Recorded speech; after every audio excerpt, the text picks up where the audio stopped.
2021년 4월 22일 새벽, 인천의 번화가는 코로나19의 여파로 평소보다 한산했지만 네온사인은 여전히 깜빡이고 있었습니다. 한 남성이 친구와 함께 지하에 위치한 노래주점으로 발걸음을 옮겼습니다. 좁고 어두운 계단을 따라 내려가는 그 뒷모습은 CCTV에 선명하게 찍혔습니다. 하지만 그것이 마지막이었습니다. 지하로 내려가는 계단은 존재했지만 다시 지상으로 올라오는 그의 모습은 그 어디에도 기록되지 않았습니다. 도심 한복판, 밀실과도 같은 지하 공간에서 성인 남성이 연기처럼 증발해버린 것입니다. 과연 그날 밤 그 지하 벙커 같은 곳에서는 무슨 일이 벌어졌던 걸까요? 이 미스터리한 실종 사건의 진실을 끝까지 추적하고 싶으시다면 지금 바로 구독과 좋아요를 눌러주세요. 여러분이 듣고 싶은 사건이 있다면 댓글로 남겨주십시오. 형사의 시선으로 끝까지 파헤쳐드리겠습니다. 사건의 시작은 한 통의 다급한 전화에서 비롯되었습니다. 4월 26일, 한 아버지가 떨리는 목소리로 경찰서에 실종 신고를 접수했습니다. 제 아들이 며칠째 연락이 안 됩니다. 40 넘은 놈이 가출할 리도 없고 전화를 꺼놓을 아이가 아닌데 느낌이 너무 안 좋습니다. 제발 좀 찾아주세요. 경찰에게 접수되는 실종 신고는 하루에도 수십 건에 달합니다. 대부분은 단순한 연락 두절이나 채무 관계를 피하기 위한 잠적 혹은 술에 취해 며칠간 방황하는 경우가 대다수입니다. 관할 경찰서 실종수사팀 역시 초기에는 이 사건을 단순 가출이나 연락 두절 가능성에 무게를 두었습니다. 실종자 A씨는 40대 남성이었고 특별한 원한 관계나 범죄에 연루된 정황이 즉각적으로 드러나지 않았기 때문입니다. 통계적으로 성인 남성의 실종은 강력범죄와 연결될 확률이 낮다는 점도 초기 판단에 영향을 미쳤습니다. 그러나 수사팀은 매뉴얼에 따라 A씨의 생활 반응을 체크하기 시작했습니다. 여기서 형사들의 등골을 서늘하게 만드는 결과가 나왔습니다. A씨의 금융기록, 통화 내역, 카드 사용 내역 등 모든 생존 신호가 4월 22일 새벽을 기점으로 완전히 단절된 것입니다. 마치 전원 코드를 뽑아버린 것처럼 한 사람의 인생이 갑자기 멈춰버렸습니다.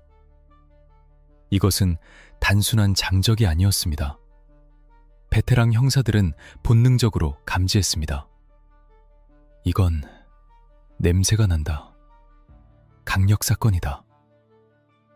경찰은 즉시 A씨의 마지막 동선을 추적하는 타임라인 재구성에 돌입했습니다.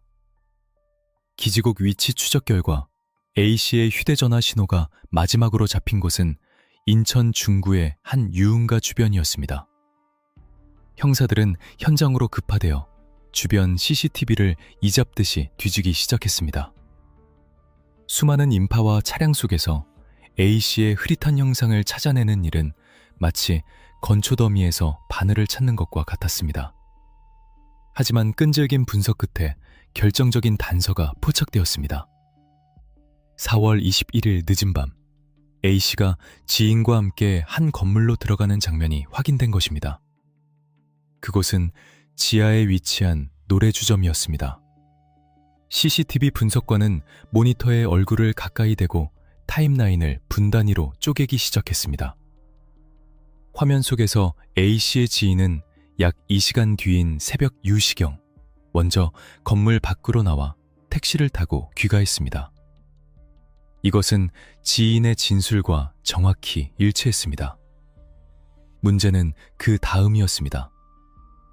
개벽 유시 12분경, 노래주점 내부 화장실을 이용하기 위해 잠시 복도로 나왔던 A씨가 다시 룸으로 들어가는 모습이 확인되었습니다. 그리고 그것이 끝이었습니다. 해당 건물의 출입구를 비추는 모든 CCTV를 며칠 분량이나 돌려보았지만 A씨가 밖으로 나오는 모습은 단 1초도 찍히지 않았습니다. 형사들은 혼란에 빠졌습니다. 들어간 사람은 있는데 나온 사람은 없다? 그렇다면 아직 저 안에 있다는 건가? 하지만 노래주점은 영업이 끝난 뒤 문이 굳게 닫혀 있었습니다. 만약 A씨가 안에 갇혀 있다거나 혹은 술에 취해 잠들었다면 이미 4일이나 지났기에 인기척이 있었어야 했습니다. 수사팀은 영장을 발부받기 전 탐문 수사의 일환으로 해당 노래주점을 방문했습니다. 지하로 내려가는 계단은 꿉꿉하고 어두웠습니다. 문을 열고 들어서자 독특한 냄새가 코를 찔렀습니다. 그것은 오래된 지하 공간 특유의 곰팡이 냄새와 섞인 아주 강한 락스 냄새였습니다. 코로나 시국이라 방역을 철저히 했다고 생각할 수도 있었지만 형사들의 예리한 감각은 그 이상의 무언가를 느끼고 있었습니다. 지나치게 깨끗했습니다. 바닥은 광이 날 정도로 닦여 있었고 공기 중에는 먼지 하나 없는 듯한 인위적인 청결함이 감돌았습니다. 그곳에는 노래주점의 주인 30대 남성 H가 있었습니다. H는 경찰의 방문에도 전혀 당황하지 않는 기색이었습니다. 오히려 너무나 태연하게 형사들을 맞이했습니다. 아, 그 손님요. 기억나죠? 며칠 전에 오셨던 분 맞습니다. H의 진술은 막힘이 없었습니다. 그는 아주 구체적인 정황까지 설명하며 수사에 협조적인 태도를 보였습니다. 그날 새벽에 술값이랑 도우미 문제로 저랑 좀 실랑이가 있었어요. 술에 많이 취하셔서 기분이 안 좋아 보이셨는데 홧김에 그냥 나가버리셨습니다. 제가 말릴 새도 없이 휙 나가시더라고요. 형사가 물었습니다. CCTV에는 나가는 모습이 없던데요? H는 눈 하나 깜짝하지 않고 대답했습니다. 아, 저희 가게 뒷문 쪽은 CCTV 사각지대예요. 아마 화가 나서 뒷문으로 삥 돌아 나가셨을 겁니다. 워낙 취해 계셔서 기억도 못 하실걸요? 그의 말은 논리적으로 들렸습니다. 실제로 건물 구조상 뒷문이 존재했고 그쪽 골목은 CCTV가 닿지 않는 사각지대가 맞았습니다. 게다가 H는 A씨가 불렀던 노래 목록이나 마셨던 술의 종류까지 상세히 기억하고 있었습니다. 범죄를 저지른 사람이라기엔 너무나 침착하고 일상적인 모습이었습니다. 하지만 수사팀장인 박 형사의 눈은 H의 손을 주시하고 있었습니다. H가 진술서를 작성하며 펜을 쥐고 있을 때 미세하게 떨리는 손끝, 그리고 지나치게 깔끔하게 정돈된 카운터 주변. 박 형사는 직감적으로 느꼈습니다. 이 사람은 지금 연기를 하고 있다. 완벽한 시나리오를 써놓고 우리를 기다리고 있었어. 형사들은 일단 H의 진술을 확보한 뒤 주점을 나왔습니다. 겉으로는 H의 말을 믿고 돌아가는 척했지만 이것은 그를 방심하게 만들기 위한 전략이었습니다. 경찰서로 돌아온 수사팀은 즉시 작전회의를 소집했습니다. 단순 실종이 아닙니다. 마지막 목격자는 업주 H이고 그가 유일한 용의선상에 있습니다. 하지만 시신도 혈흔도 흉기도 없습니다. 있는 건 오직 증발했다는 정황뿐입니다. 수사팀은 딜레마에 빠졌습니다. H를 긴급 체포할 직접적인 증거가 없었습니다. 섣불리 움직였다가는 그가 증거를 인멸하거나 도주할 시간을 벌어줄 수도 있었습니다. A씨가 살해당했다는 확증조차 없는 상태에서 경찰은 H의 알리바이를 깨트릴 스모킹건, 결정적 증거를 찾아야만 했습니다. 그때 CCTV 분석팀에서 다급한 연락이 왔습니다. 주점 내부가 아닌 주점 인근 대형마트의 CCTV 자료를 분석하던 중 충격적인 장면을 찾아낸 것입니다. 실종 다음 날인 4월 23일, H가 자신의 차량을 타고 마트를 방문한 모습이었습니다. 화면 속 H는 쇼핑카트에 물건을 담고 있었습니다. 그런데 그가 담은 물건들은 노래주점 영업과는 전혀 상관없는 기이한 조합이었습니다. 대용량 종량제 쓰레기 봉투 묶음, 공업용 강력 세정제와 락스 여러 통, 그리고 청테이프. 화면을 바라보던 형사들의 표정이 굳어졌습니다. 새벽에 손님이 화를 내고 나갔다던 주인이 다음날 대청소를 위해 저런 물건들을 대량으로 구매한다? 그것도 실종 신고가 접수되기 바로 직전의 타이밍에? 이것은 명백한 사후 처리의 징후였습니다. 누군가를 정리하고 흔적을 지우기 위한 전형적인 준비 과정. 수사팀장은 자리에서 벌떡 일어났습니다. 놈이 움직였습니다. 저 물건들 단순히 청소용이 아닙니다. 지금 당장 H의 차량 이동 경로와 카드 내역 싹 다 뽑아오세요. 놈이 저 물건들을 싣고 어디로 갔는지 그 여행 경로를 알아내야 합니다. 이제 사건은 단순 실종에서 강력 사건으로 공식 전환되었습니다. 지하 노래주점이라는 밀시에 사라진 손님, 그리고 청소용품을 사들이는 주인. 퍼즐 조각이 하나둘 맞춰지기 시작했지만 여전히 가장 중요한 조각이 빠져 있었습니다. 바로 A씨의 행반입니다. H가 정말로 A씨를 처리했다면 그는 대체 그 무거운 짐을 어떻게 감쪽같이 밖으로 빼냈을까요? 수많은 눈과 CCTV가 지켜보는 도심 한복판에서 말입니다. 어둠 속에 숨어있는 진실을 밝혀내기 위한 수사팀의 두뇌 싸움은 이제 막 시작되었습니다. 경찰 수사의 기본은 기록에서 시작됩니다.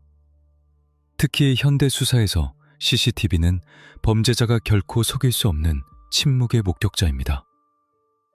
인천 중구경찰서 강력팀 형사들은 마치 모래알을 새는 심정으로 노래주점 주변과 건물 내외의 모든 CCTV 영상을 확보했습니다. 그 분량만 해도 수백 시간, 수십 개의 카메라 앵글을 동시에 분석해야 하는 고독하고 지루한 싸움이 시작되었습니다. 형사들의 눈은 충혈되어 갔지만 그들의 집중력은 흐트러지지 않았습니다. 실종자 A씨가 건물로 들어가는 장면은 명확했습니다. 4월 22일 새벽 2시 12분 술에 취해 비틀거리며 계단을 내려가는 A씨의 모습. 그 옆에는 먼저 귀가한 지인이 있었습니다. 지인이 택시를 타고 떠난 후 A씨는 다시 지하로 내려갔습니다. 이것이 이 세상에 남겨진 A씨의 마지막 모습이었습니다. 문제는 그 이후였습니다. 형사들은 되감기와 재생을 수천 번 반복했습니다. 팀장님, 이상합니다. 들어가는 사람은 있는데 나오는 사람이 없습니다. 건물의 구조는 비교적 단순했습니다. 주 출입구는 하나였고 엘리베이터와 계단 모두 로비층의 메인 카메라를 지나쳐야만 밖으로 나갈 수 있는 구조였습니다. 형사들은 시간대를 실종 당일 새벽부터 다음날, 그 다음날까지 확장했습니다. A씨가 혹시라도 술에 취해 업소 내에서 잠들었다가 늦게 나왔을 가능성, 혹은 옷을 갈아입고 나왔을 가능성까지 염두에 두고 모든 출입자를 전수조사했습니다. 하지만 결과는 0이었습니다. 건물로 들어간 A씨는 증발했습니다. 물리적으로 불가능한 현상이었습니다. 사람은 공기 중으로 사라질 수 없습니다. 그렇다면 남은 가능성은 단 두 가지였습니다. A씨가 아직도 저 지하 어딘가에 있거나 아니면 우리가 모르는 제3의 출구를 통해 빠져나갔거나.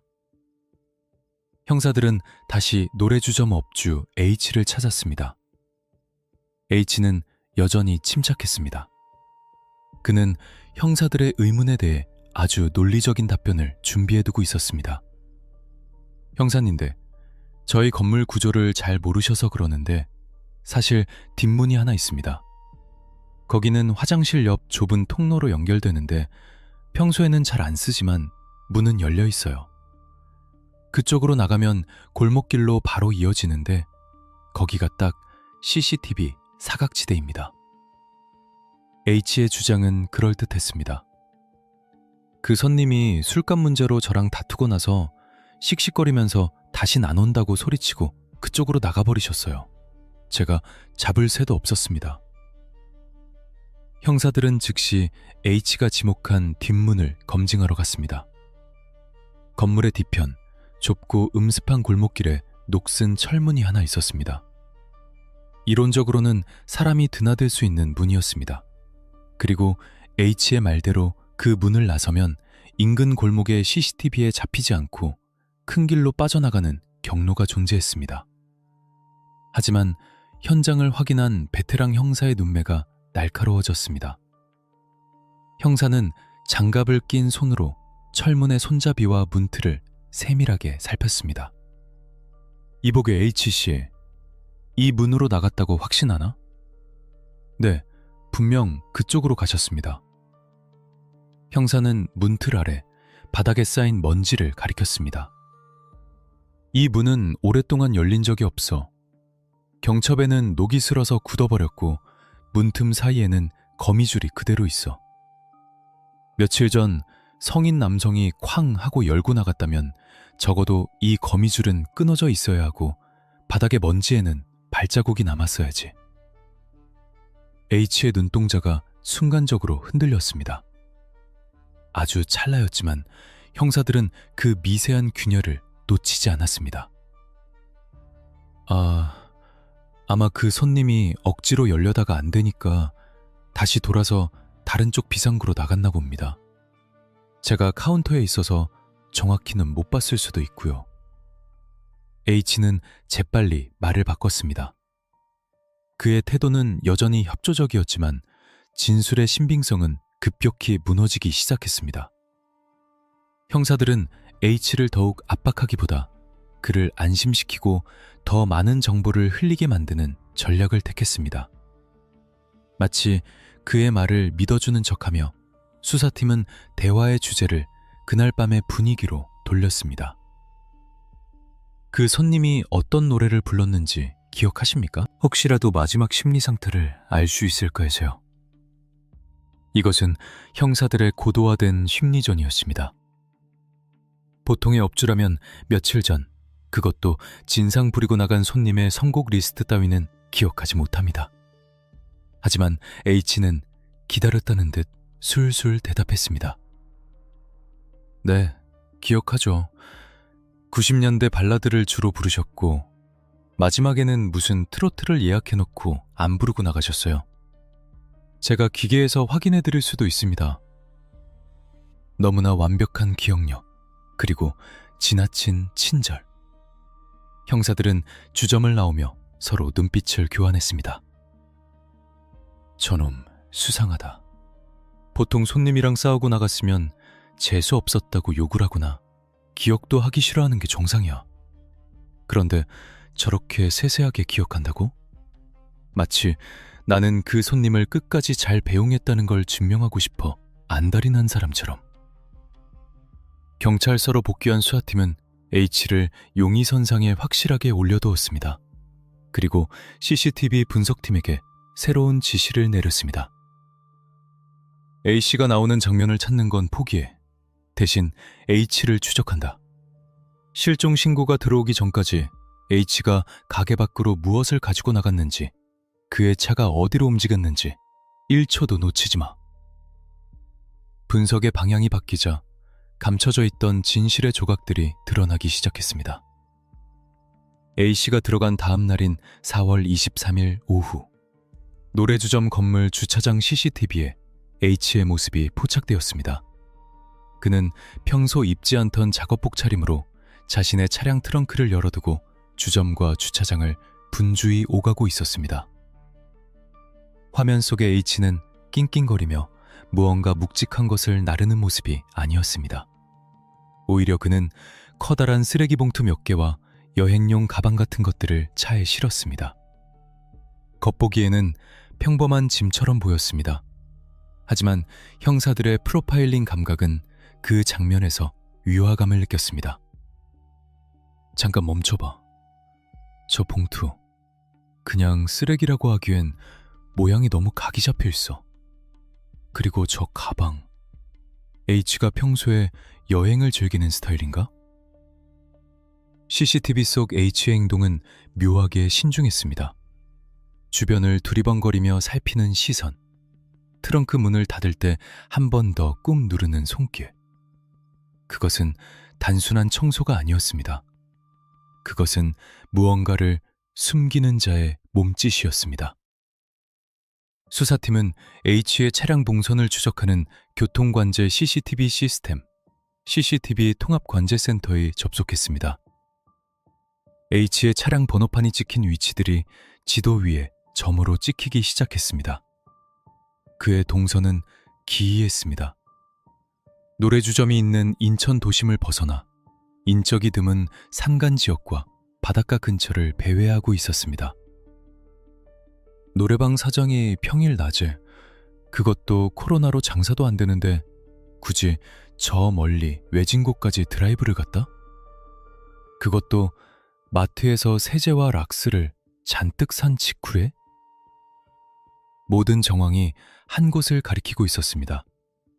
A씨는 제 발로 나간 것이 아니었습니다. 그는 아마도 H의 차 트렁크에 실려 돌아올 수 없는 여행을 떠난 것으로 보였습니다. CCTV에는 A씨가 걸어 나오는 모습은 없었지만 H가 무언가를 싣고 나가는 모습은 분명히 존재했습니다. 이것이 바로 사건의 흐름을 뒤바꾸는 결정적 전환점이었습니다. 하지만 여전히 결정적인 물증이 부족했습니다. H가 싣고 나간 것이 A씨라는 것을 증명해야 했습니다. 그리고 무엇보다 노래주점이라는 밀실 안에서 벌어진 일을 과학적으로 입증해야만 했습니다. 수사팀장은 결단을 내렸습니다.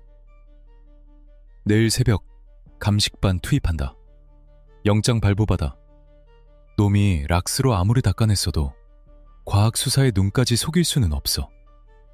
그 지하 노래방 바닥 타일 하나하나까지 다 뒤집어 까본다. 화려한 조명이 꺼진 노래주점.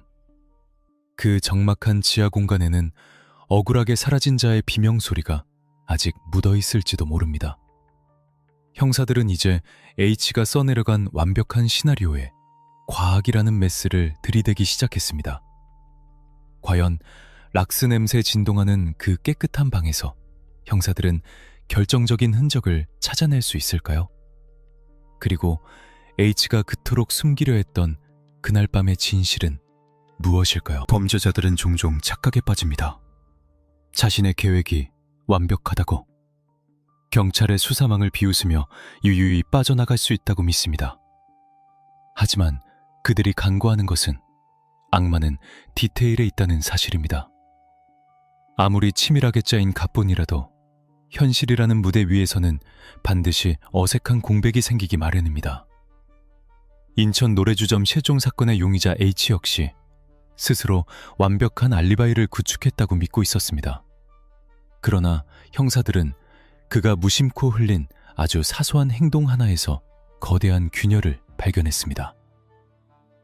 용의자가 준비한 거짓말이 어떻게 수사팀의 예리한 추궁 앞에서 무너져 내리는지, 그 치열한 두뇌 싸움을 목격하고 싶다면 지금 바로 구독을 눌러주세요.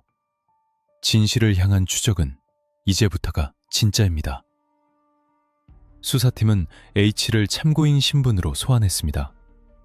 아직 그를 피의자로 특정할 직접적인 물증이 없었기에 표면적으로는 실종자 수색 협조를 요청하는 형식이었습니다.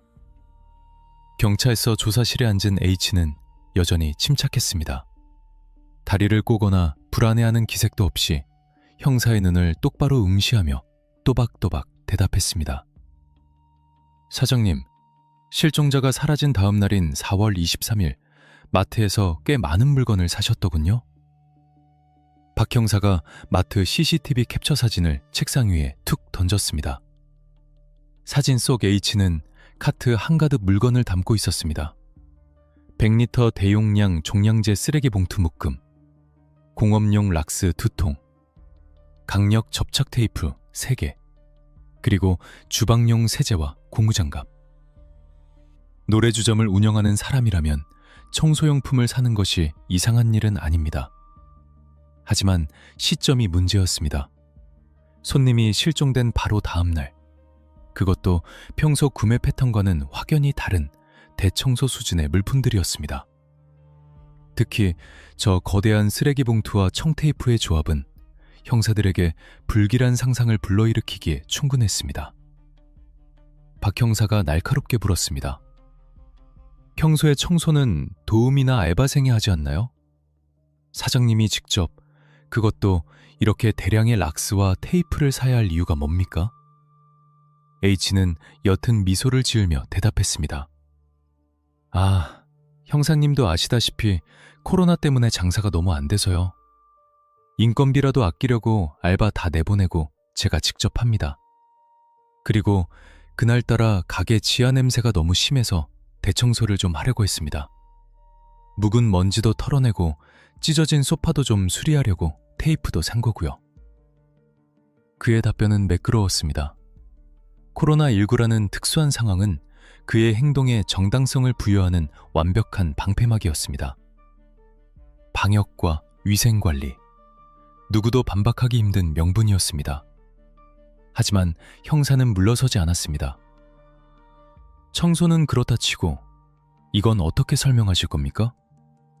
형사는 이번에는 지도 한 장을 펼쳤습니다. H의 차량 GPS 기록과 CCTV 동선을 바탕으로 재구성한 이동 경로였습니다. 지도는 마치 거미줄처럼 복잡하게 얽혀 있었는데 그 목적지들이 기이했습니다. 노래주점이 있는 인천 중구를 출발한 차량은 뜬금없이 인천 강화도 인근의 산자락으로 향했습니다.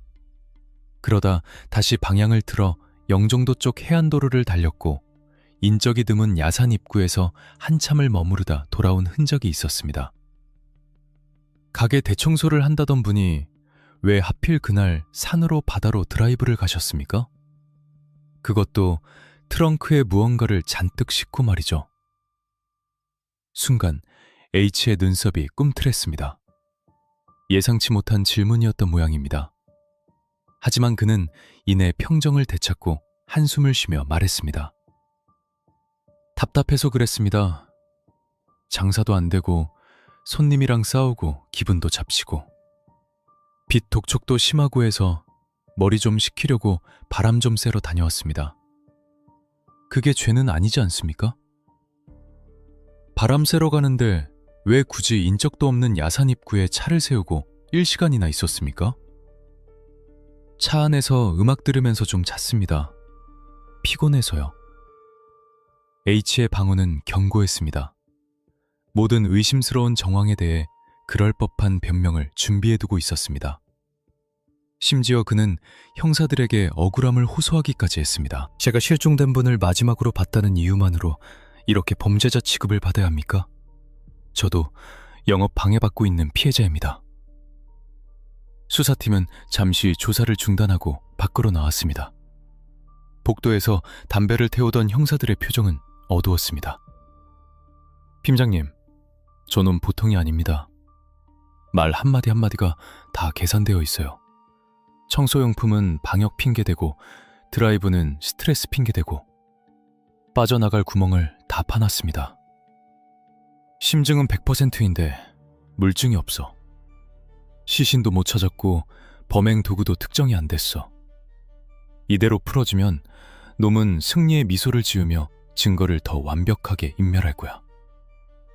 그때 프로파일러가 조심스럽게 의견을 제시했습니다.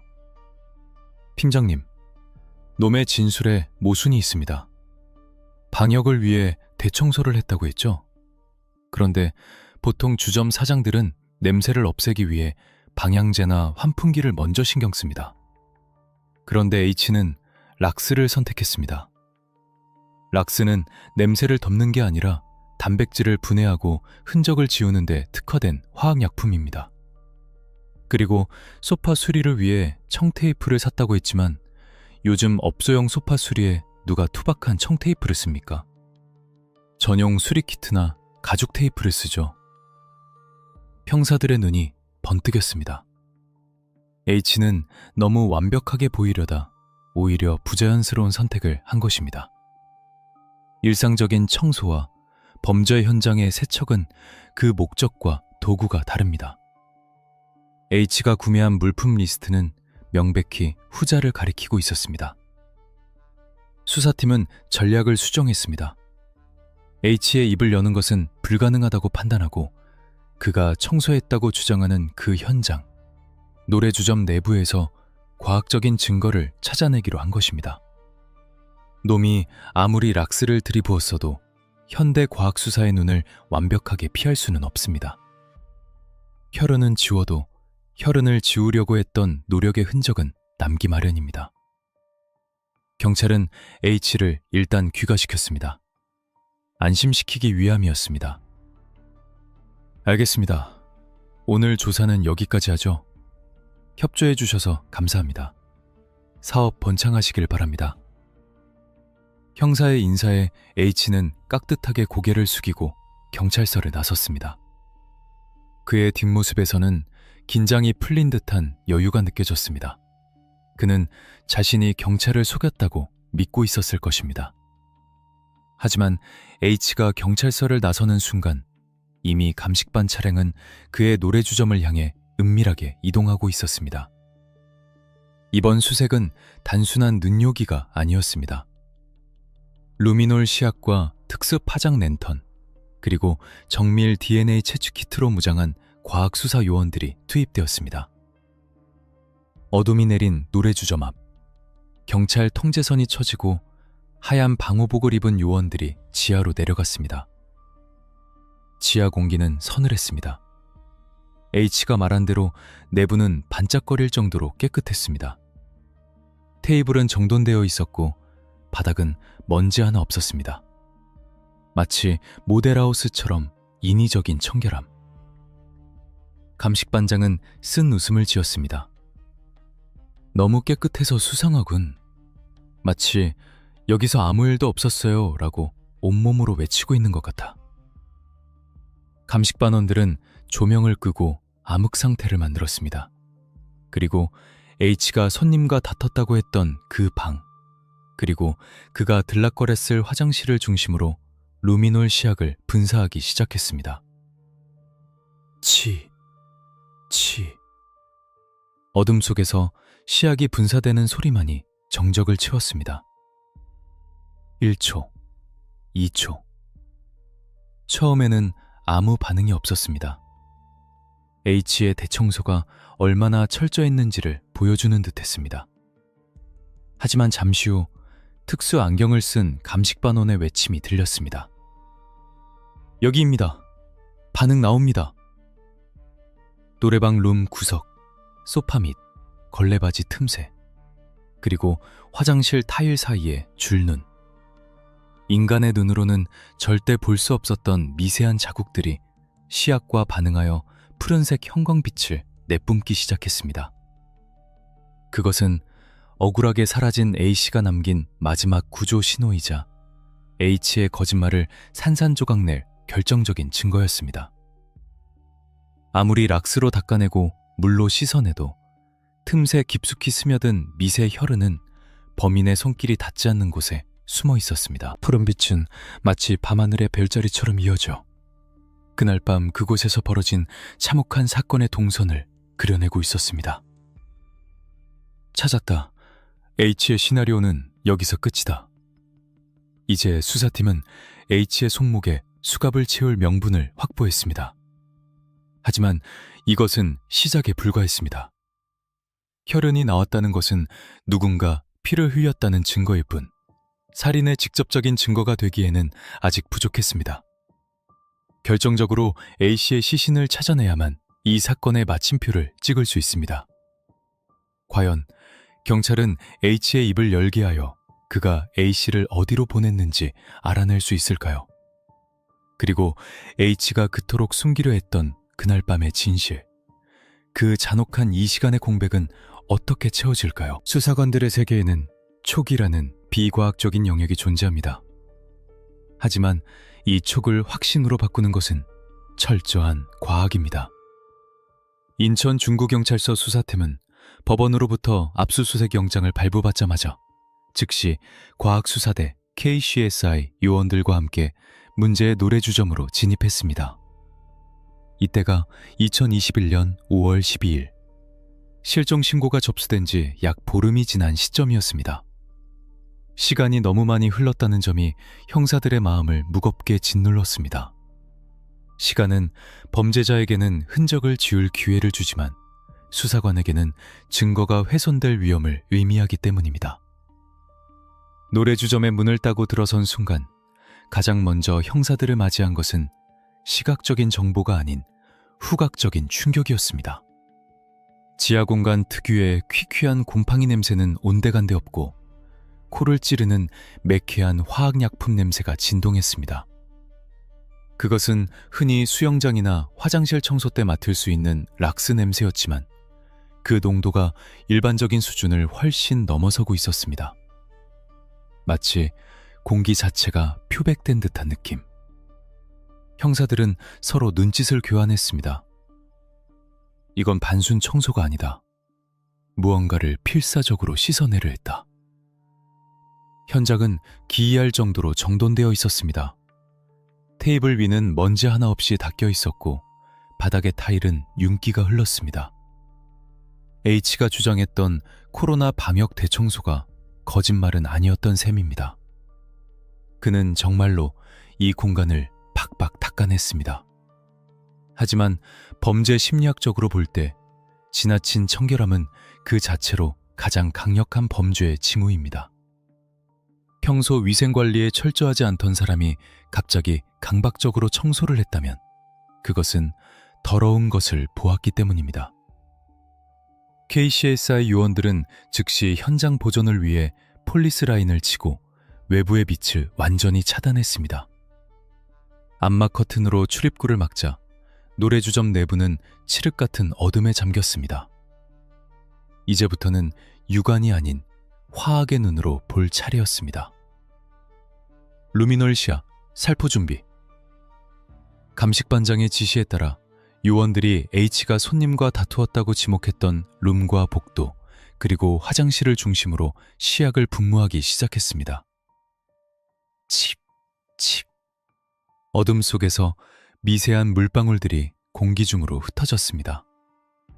숨막히는 침묵이 흘렀습니다. 루미놀은 혈액 속의 헤모글로빈과 반응하여 푸른색 형광빛을 내는 화학물질입니다. 범인이 아무리 물로 씻어내고 락스로 닦아내도 눈에 보이지 않는 미세한 혈흔 입자까지 완벽하게 제거하는 것은 불가능에 가깝습니다. 1분, 2분. 형사들의 이마에 식은땀이 맺힐 무렵 어둠 속에서 기이한 빛이 피어오르기 시작했습니다. 반응 나옵니다. 여기, 그리고 저기도. 룸 안쪽 소파 아래 육안으로는 깨끗해 보였던 바닥 타일의 틈새에서 희미한 푸른빛이 도깨비불처럼 일렁했습니다. 그것은 점이 아니었습니다. 누군가가 흘린 액체가 바닥을 타고 흐른 자국, 그리고 그것을 걸레로 벅벅 문질러 닦은 넓은 형태의 궤적이었습니다. 푸른빛은 룸에서 시작되어 복도를 지나 화장실 입구까지 이어졌습니다. 마치 보이지 않는 유령이 걸어간 발자국처럼 그날 밤에 참혹했던 동선이 형광색으로 되살아난 것입니다. 상당한 양입니다. 이 정도면 단순 코피나 상처가 아닙니다. 치명적인 외상입니다. 감식반원의 목소리가 떨렸습니다. 락스로 그토록 닦아냈음에도 불구하고 반응이 나타났다는 것은 애초에 쏟아진 혈액의 양이 엄청났다는 것을 반증합니다. 더욱 결정적인 단서는 화장실에서 발견되었습니다. 화장실 바닥 타일 사이에 줄눈 깊숙한 곳에서 강렬한 루미놀 반응이 포착되었습니다.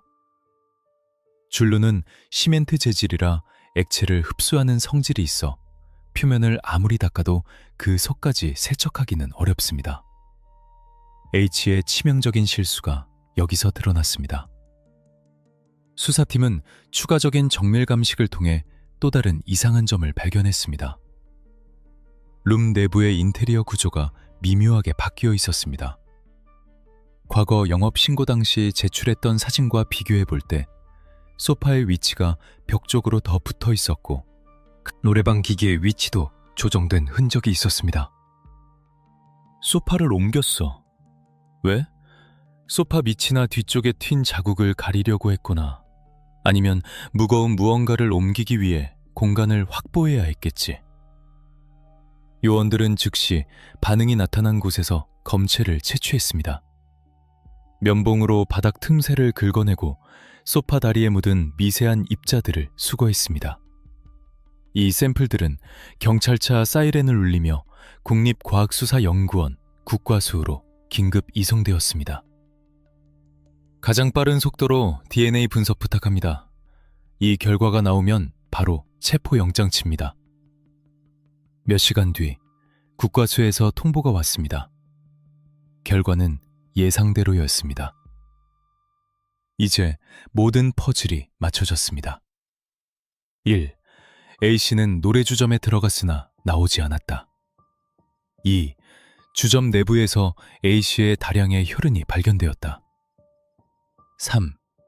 업주 H는 사건 다음 날 락스와 청소용품을 대량 구매하여 현장을 훼손했다. 이것은 더 이상 실종 사건이 아니었습니다. 명백한 살인 사건이었습니다. C씨는 아직 발견되지 않았지만 법적으로 H를 긴급 체포할 충분한 증거와 명분이 확보되었습니다. 경찰은 지체하지 않았습니다. H가 증거인멸을 끝내고 도주할 가능성이 매우 높았기 때문입니다. 강력팀 형사들이 H의 주거지로 급파되었습니다. H는 그때까지도 경찰이 자신의 완벽한 청소를 꿰뚫어 보았으리라고는 상상도 하지 못한 채 집 근처에서 일상적인 생활을 하고 있었습니다. 형사들이 H의 앞을 막아섰습니다. H씨, 인천 중부경찰서입니다. 당신을 실종자 A씨에 대한 살인 및 사체 유기 혐의로 긴급 체포합니다.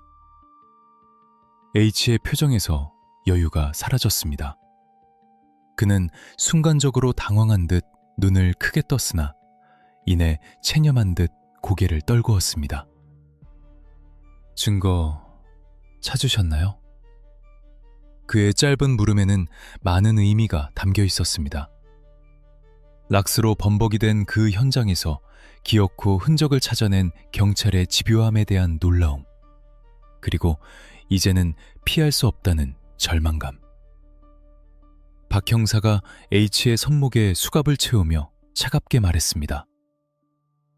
당신이 아무리 지우려 해도 억울하게 죽은 사람의 흔적은 지워지지 않습니다. 당신 가게 바닥이 온통 피해자의 피로 비명을 지르고 있더군요. H는 연행되는 차 안에서 아무 말도 하지 않았습니다. 창밖을 응시하는 그의 눈빛은 텅 비어 있었습니다.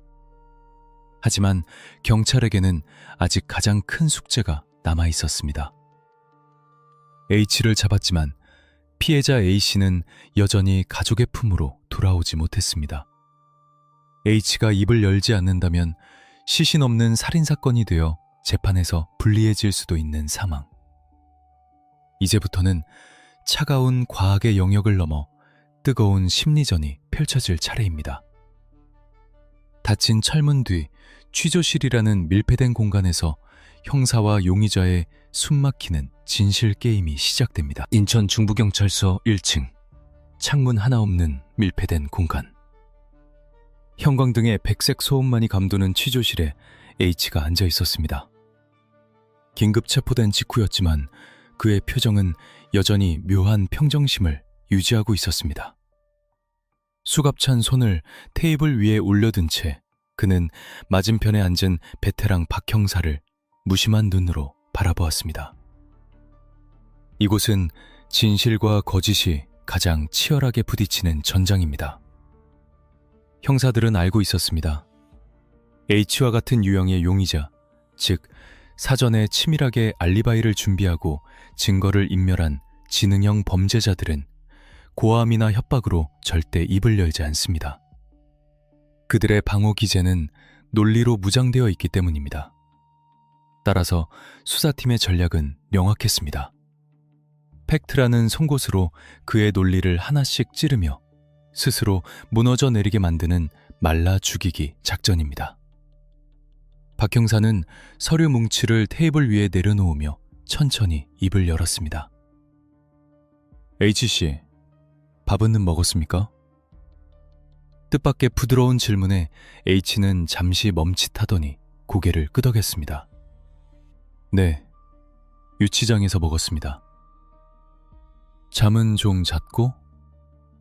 불편해서 못 잤습니다. 박 형사는 믹스커피 한 잔을 타서 그에게 건넸습니다. 김이 모락모락 나는 종이컵을 쥐어주며 형사는 마치 이웃집 아저씨처럼 편안하게 대화를 시작했습니다. 사건에 대한 직접적인 추궁은 없었습니다.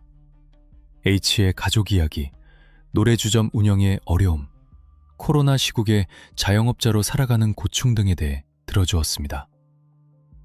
H는 경계심을 조금씩 풀기 시작했습니다. 형사가 자신의 처지를 이해해 준다고 착각한 것입니다. 그는 장사가 안 돼서 빚이 늘어난 이야기, 건물주와의 갈등 등을 술술 털어놓았습니다. 약 1시간 정도의 라포 신뢰관계 형성 시간이 지나자 박 형사의 눈빛이 미세하게 바뀌었습니다. 공기의 흐름이 달라졌습니다. H씨, 말씀을 들어보니 참 성실하게 사신 분 같네요. 가게 위생관리도 철저하시고. H는 칭찬으로 받아들이고 끄덕였습니다. 네, 제가 좀 깔끔한 편입니다. 박 형사는 웃으며 서류 한 장을 꺼냈습니다. 마트 영수증 사본이었습니다. 그래서 그날 락스를 그렇게 많이 사셨군요. 10통이 넘던데. 그리고 대용량 쓰레기 봉투도요. 청소를 정말 좋아하시나 봅니다. H의 얼굴에서 웃음기가 사라졌습니다. 준비된 답변이 나왔습니다. 아까도 말씀드렸지만 묵은 때 좀 벗기려고. 그런데 말입니다. 박 형사가 말을 끊고 들어왔습니다. 이번에는 국과수 감식 결과 보고서를 꺼냈습니다. 청소를 너무 열심히 하셨더군요. 바닥 타일, 소파 밑, 심지어 화장실 줄눈 사이까지 락스로 박박 닦으셨던데, 보통 대청소를 할 때 바닥 틈새까지 칫솔질 하듯 닦나요? H는 대답하지 않았습니다. 목을대가 한번 크게 움직였습니다. 그런데 H씨, 그거 아십니까? 인간의 피라는 게 참 지독해요. 아무리 락스를 들이부어도 화학약품으로 덮으려 해도 자기 존재를 지워주지 않습니다. 우리 감식반이 특수 시약을 뿌렸더니 가게 바닥이 온통 파란색으로 빛나더군요. 마치 별이 쏟아진 것처럼요. 박 형사는 루미놀 반응 사진을 H의 눈앞에 들이밀었습니다. 이게 다 뭘까요? 당신이 닦아내려고 했던 그 오물이 사실은 실종된 A씨의 흔적 아닙니까? H의 동공이 흔들리기 시작했습니다. 완벽하다고 믿었던 청소가 실패했다는 사실에 대한 당혹감이 역력했습니다. 하지만 그는 끝까지 버텼습니다. 손님이랑 싸우다가 코피가 좀 났나 봅니다. 그때 바닥에 흘린 걸 제가 닦았을 뿐입니다. 그게 죄는 아니지 않습니까? 코피라. 박 형사는 헛웃음을 지으며 다음 카드를 꺼냈습니다. 이번에는 H의 차량 운행 기록과 통신사 기지국 정보가 담긴 지도였습니다. 코피를 닦고 나서 왜 산으로 가셨습니까? 여기 강화도 인근 야산, 그리고 여기 영종도 해안가. 당신이 차를 세우고 40분, 30분씩 머물렀던 곳들입니다. 풍경 감상하러 갔다고 하기엔 거기는 자풀만 무성한 덤불숲이던데요. 형사는 상체를 앞으로 숙여 H와 시선을 맞췄습니다. 목소리는 낮고 차가웠습니다. 우리가 저기를 안 가봤을 것 같습니까? 지금 이 시간에도 형사 수십 명이 저기서 땅을 파고 있습니다. 그리고 방금 연락이 왔는데 뭔가 찾은 것 같다고 하더군요. 이것은 형사의 블러핑이었습니다. 사실 아직 시신을 찾지 못한 상태였습니다. 하지만 H의 심리적 방어선을 무너뜨리기 위한 결정적인 한 방이었습니다. 경찰이 이미 시신을 확보했다는 공포심을 심어주는 것입니다. H씨, 이제 그만합시다. 당신 가게 바닥에서 나온 혈흔의 DNA가 실종자와 100% 일치합니다. 그리고 당신이 산에서 무언가를 버리는 걸 봤다는 목격자 진술도 확보 중입니다. 시신이 나오는 건 시간 문제입니다. 지금 자백하고 유족들에게 사죄하느냐, 아니면 끝까지 오리발 내밀다가 법정에서 최고형을 받고 평생 감옥에서 썩느냐. 선택은 당신 몫입니다. 침묵이 흘렀습니다. 1분, 2분. 취조실의 시계 초침 소리만이 째깍거렸습니다. H는 고개를 숙이고 떨리는 손으로 마른 세수를 했습니다. 그의 이마에 맺힌 땀방울이 테이블 위로 툭 떨어졌습니다. 경고했던 그의 논리적 성벽이 무너지는 소리가 들리는 듯했습니다. 그는 자신이 쥐고 있던 종이컵을 구겼습니다. 그리고 아주 작게 중얼거렸습니다. 담배 한 대만 주십시오. 박 형사는 말없이 담배 한 개비와 라이터를 건넸습니다. H는 떨리는 손으로 불을 붙였습니다. 깊게 연기를 빨아들이고 내뱉는 그의 한숨 속에 묻어두었던 그날 밤의 진실이 섞여 나왔습니다. 제가 안 그랬습니다. 처음부터 그러려던 건 아니었습니다. 전형적인 범죄자의 변명으로 시작된 자백. 하지만 그것은 분명한 시인이었습니다. 그 손님이 술값이 비싸다고 시비를 걸었습니다. 뺨을 때리고 마스크도 안 쓰고 침을 튀기면서 욕을 했습니다. 일빌비에 신고하겠다고, 불법 영업하는 거 다 찌르겠다고 협박하는데 순간 눈앞이 하얘졌습니다. H는 그날 밤의 기억을 힘겹게 끄집어냈습니다. 그래서 밀쳤는데 넘어지면서 어디 부딪혔는지 조용해지더군요. 정신을 차리고 보니 숨을 안 쉬고 있었습니다. 그래서 신고하지 않았습니까? 무서웠습니다. 신고하면 영업 정지당하고 폭행으로 감옥 갈까봐. 가게 문 닫으면 빚은 어떻게 갚나, 그 생각밖에 안 들었습니다. 형사는 핵심을 찔렀습니다. 그래서 그 손님을 어떻게 했습니까? H는 담배를 비벼끄며 체념한 듯한 목소리로 말했습니다. 가게 안에 며칠 두다가 도저히 통째로 옮길 수가 없어서 제가 짐을 좀 나누었습니다. 짐을 나누었다. 그 끔찍한 행위를 H는 그렇게 표현했습니다. 그는 시신을 훼손하여 부피를 줄인 뒤 마트에서 사온 봉투에 담아 자신의 차에 실었다고 털어놓았습니다. 어디에 버렸습니까? 철마산 중턱, 그리고 나머지는 다른 곳에. 마침내 입이 열렸습니다. CCTV 속에 찍히지 않았던 사라진 이 시간의 공백, 그리고 H가 필사적으로 락스로 지우려 했던 그날의 참극이 용의자의 입을 통해 생생하게 재구성되었습니다. 형사들은 즉시 H가 지목한 장소로 수색팀을 급파했습니다. H의 진술이 사실이라면 이제 남은 것은 차가운 흙 속에 묻혀있는 A씨를 찾아내 가족의 품으로 돌려보내는 일뿐이었습니다. 하지만 H의 자백에는 여전히 석연치 않은 점이 있었습니다. 과연 그것이 단순한 우발적 사고였을까요? 아니면 자신의 분노를 주체하지 못한 잔혹한 화풀이였을까요? 짐을 나누었다는 충격적인 진술. 이제 경찰은 그가 말한 산속으로 향합니다. 그곳에서 마주할 참혹한 진실과 범인의 숨겨진 과거가 다음 편에서 밝혀집니다. 끝까지 함께 수사하고 싶다면 구독과 좋아요 부탁드립니다. 범인의 입에서 짐을 나누었다라는 말이 나온 순간 형사들은 직감했습니다. 이 사건은 단순한 우발적 폭행치사를 넘어선 인간의 존엄성을 철저히 짓밟은 엽기적인 범죄라는 것을요. H의 자백은 담담했지만 그 내용은 상상을 초월할 정도로 치밀하고 계산적이었습니다.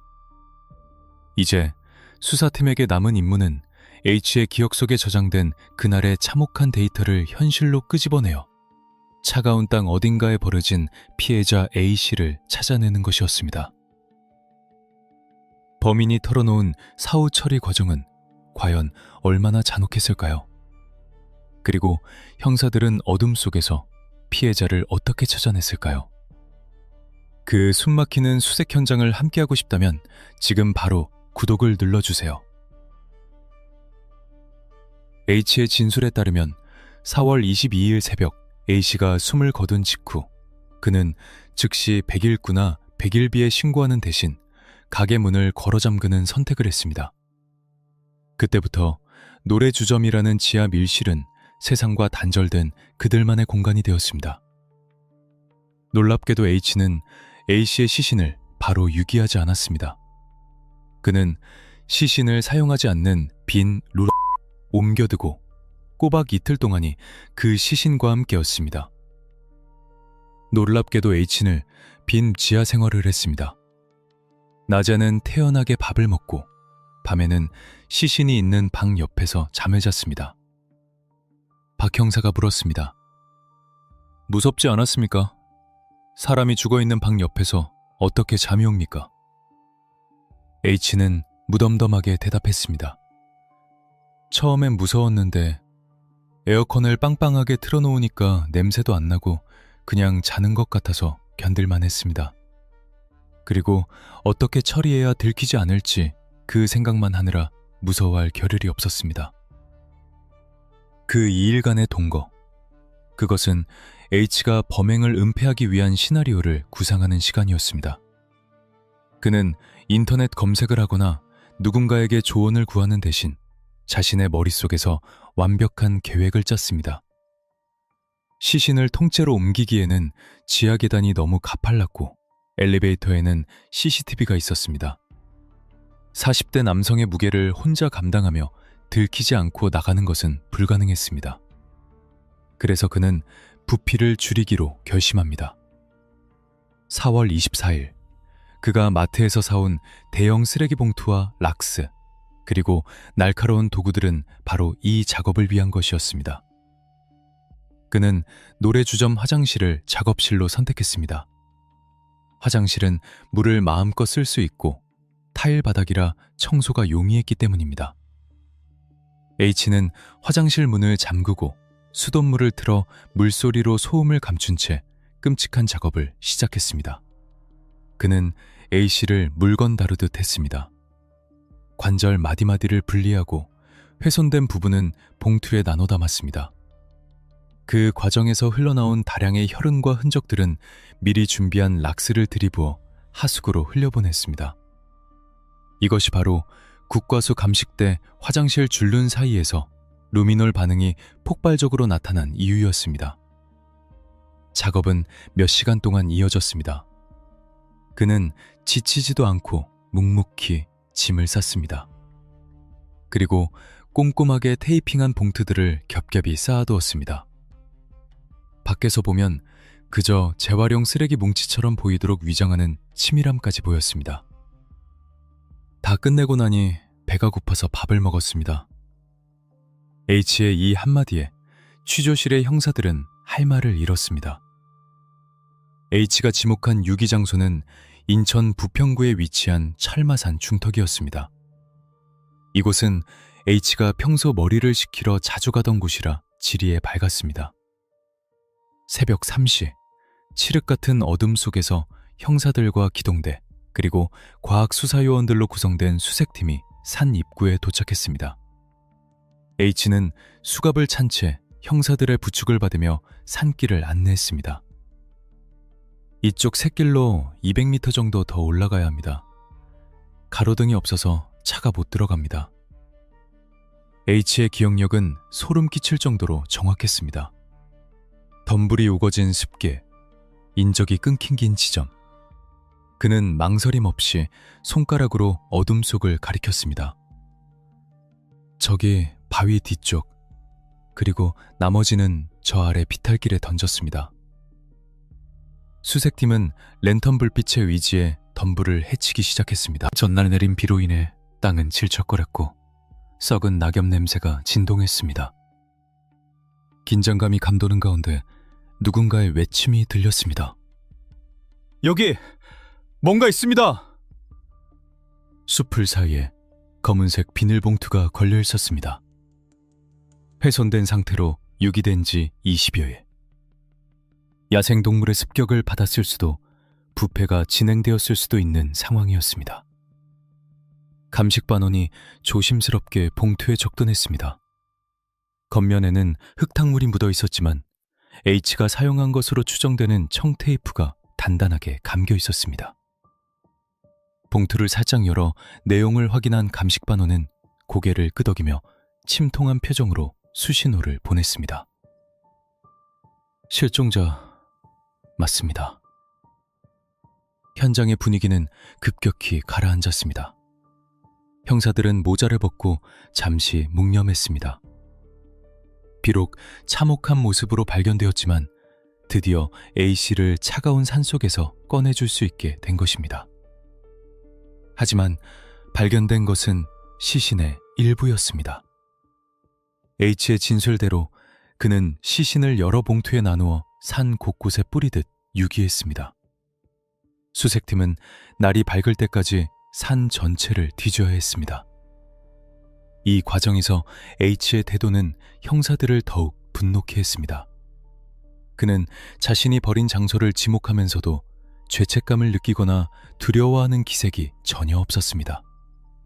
마치 분실물을 찾으러 온 사람처럼 건조했습니다. 거기 없어요? 아, 그럼 좀 더 오른쪽인가 봅니다. 제가 던질 때 힘을 좀 줬거든요. 그의 목소리에는 생명에 대한 경외심이 완전히 결여되어 있었습니다. 날이 밝아오고 수습된 시신 조각들이 하나둘씩 운구차로 옮겨졌습니다. 마지막 조각까지 찾아낸 후 박 형사는 H를 노려보며 물었습니다. 당신 처음 아니지? 네? 무슨 말씀이신지. 사람을 죽이고 이렇게 정교하게 나누고 락스로 청소하고 산에다 갖다 버리는 거. 일반인이 처음 저지른 솜씨가 아니야. 도구 쓰는 법, 매듭 묶는 법, 심지어 냄새 지우는 법까지 너무 능숙해. 어디서 배웠어? H는 대답 대신 시선을 피했습니다. 사실 형사들은 H의 신원조회를 하던 중 그의 과거 이력에서 심상치 않은 기록들을 발견하고 있었습니다. 그가 단순한 노래주점 사장이 아니라는 사실, 그리고 인천 지역의 어두운 세계와 깊은 연관이 있다는 사실들이 속속 드러나고 있었기 때문입니다. 그가 시신 훼손을 작업이라 부르고 시신 유기를 배달이나 처리처럼 능숙하게 해낼 수 있었던 배경. 그것은 그가 살아온 삶의 궤적과 무관하지 않았습니다. H의 가면 뒤에 숨겨진 진짜 얼굴은 과연 무엇일까요? 철마산의 아침 안개 속에서 수색은 종료되었지만 수사는 새로운 국면을 맞이했습니다. 단순한 우발적 살인이 아니라 폭력에 길들여진 한 인간의 잔혹성이 빚어낸 비극. 이제 경찰은 H의 과거를 파헤쳐 이토록 잔인한 범죄가 가능했던 뿌리를 찾아내려 합니다. 안개 속에 가려져 있던 시신이 세상 밖으로 나오자 경찰은 비로소 살인범 H의 얼굴을 대중에게 공개하기로 결정했습니다. 2021년 5월 17일 인천경찰청은 신상공개심의위원회를 열고 그의 이름과 나이, 그리고 얼굴을 공개했습니다. 그의 이름은 허민우, 34세. 평범한 노래주점 사장으로 알려졌던 그의 신상이 공개되자 여론은 또 한 번 충격에 휩싸였습니다. 단순히 그가 저지른 잔혹한 범죄 때문만이 아니었습니다. 경찰의 수사 기록과 범죄 경력 조회 시스템 KICS에서 튀어나온 그의 과거 행적들이 이 사건이 결코 우발적인 실수가 아니었음을 증명하고 있었기 때문입니다. 순박한 자영업자의 탈을 쓰고 있었지만 그 속에는 맹수와 같은 폭력성이 잠들어 있었습니다. 허민우가 어떻게 그토록 침착하게 시신을 훼손하고 유기할 수 있었는지, 그 소름돋는 배경이 궁금하시다면 지금 구독을 눌러주세요. 악의 연대기를 파헤쳐드립니다. 수사 초기, 베테랑 형사들은 허민우를 조사하며 끊임없이 위화감을 느꼈습니다. 일반적인 살인범, 특히 우발적으로 사람을 죽인 초범들은 범행 직후 극심한 공황 상태에 안 맞는 말을 하거나 혹은 죄책감에 못 이겨 자수하는 경우가 다반사입니다.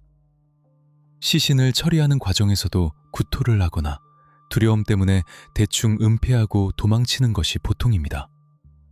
하지만 허민우는 달랐습니다. 그는 시신을 훼손하는 과정에서 매우 능숙한 도구 사용 능력을 보여주었습니다. 관절의 구조를 이해하고 있는 듯한 절단 방식, 냄새를 잡기 위한 화학약품의 사용, 그리고 봉투에 나눠 담아 테이핑을 하는 마무리 솜씨까지. 이것은 평범한 사람이 인터넷 검색 몇 번으로 따라할 수 있는 수준이 아니었습니다. 박 형사는 동료에게 이렇게 말했습니다. 이놈, 칼이나 연장을 써본 놈이야. 그것도 아주 많이. 사람을 물건으로 보는 눈을 가졌어. 형사들의 직감은 정확했습니다. 정과 기록 조회 결과 모니터 화면에는 붉은 글씨들이 줄지어 떴습니다. 폭행, 상해, 그리고 폭력행위 등 처벌에 관한 법률 위반. 허민우는 단순한 전과자가 아니었습니다. 그는 인천 지역을 기반으로 활동하는 악명 높은 폭력 조직, 부평 19파의 조직원이었습니다. 부평 19파. 인천 유흥가를 주름잡으며 이권 다툼과 보호비 갈취, 불법 도박장 운영 등에 개입해온 폭력 조직입니다. 허민우는 이 조직의 행동대원 출신이었습니다. 그는 20대 시절부터 주먹으로 생계를 유지해온 뼛속까지 어둠의 세계에 속한 인간이었습니다. 그의 과거 판결문을 살펴보면 기가 막힌 내용들이 나옵니다. 그는 과거에도 기분 나쁘다는 이유로 일반인을 집단 폭행하거나 조직의 위세를 등에 업고 채무자를 협박하는 등 거침없는 폭력을 휘둘렀습니다. 그에게 폭력은 대화의 수단이자 문제 해결의 도구였습니다. 특히 충격적인 사실은 그가 이 끔찍한 살인을 저지를 당시에도 법적으로 자유로운 몸이 아니었다는 점입니다. 그는 이미 다른 폭력 사건에 연루되어 법원으로부터 징역형의 집행유예를 선고받은 상태였습니다. 즉, 보호관찰 기간 중에 근신하며 살아야 할 사람이 불법으로 심야 영업을 하다가 살인까지 저지른 것입니다. 이 배경은 사건의 모든 미스터리를 단번에 해결해 주었습니다. 왜 그가 경찰 앞에서도 눈 하나 깜짝하지 않고 거짓말을 할 수 있었을까요? 그는 경찰서가 익숙했습니다. 수많은 조사와 재판을 거치며 수사기관이 어떻게 움직이는지, 어떻게 진술해야 빠져나갈 구멍이 생기는지 본능적으로 알고 있었습니다. 왜 119에 신고하지 않고 시신 훼손을 선택했을까요?